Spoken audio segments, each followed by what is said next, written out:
বীরকে kidnap করতে সেনগুপ্ত বাড়িতে গিয়ে দীপা ও সূর্যের কাছে ফেসে গেল মিশকা। হ্যাঁ বন্ধুরা, আপনারা এমনটাই দেখতে চলেছেন অনুরাগের ছোঁয়া ধারাবাহিকের আগামী পর্বগুলোতে।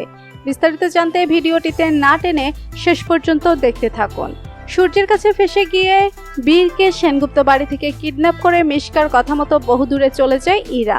ইরাকে ট্যাগ করেও কোনো মতেই ইরার কাছে পৌঁছাতে পারে না সূর্য বুঝতে পারে বীরকে কিডন্যাপ করে নিয়ে যাওয়ার পেছনে ইরার অন্য কোনো উদ্দেশ্য রয়েছে। সূর্য বুঝতে পারে বীরকে কিডন্যাপ করার পেছনে হয়তো মিশকার হাত রয়েছে। সূর্য বুঝতে পারে ও আসলে টিস্কা নয় বরং মিশকা, আর বীরকে কিডন্যাপ করার পেছনে মিশকার হাত রয়েছে।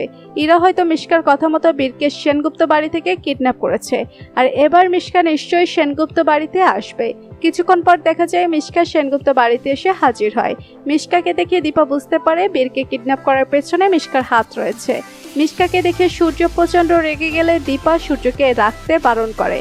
দীপা সূর্যকে চোখের ইশারায় বুঝিয়ে দেয় যে এবার তাদেরকে প্ল্যান করেই ইরা ও মিশকার হাত থেকে বীরকে রক্ষা করতে হবে। এই মিশকার আসল রূপ সবার সামনে খুলে দিতে হবে।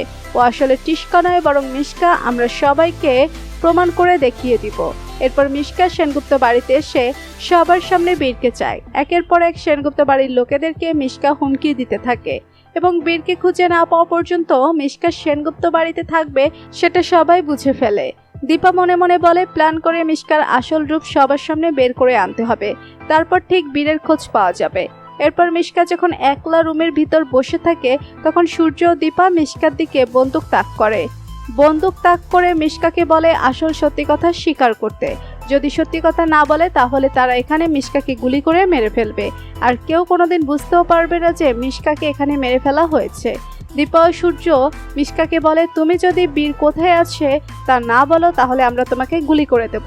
তো বন্ধুরা, অনুরাগের ছোঁয়া ধারাবাহিকের আগামী পর্বগুলোতে যদি এমনটাই হয় তাহলে সেটা দেখতে তোমাদের কেমন লাগবে জানিয়ে দাও কমেন্ট করে।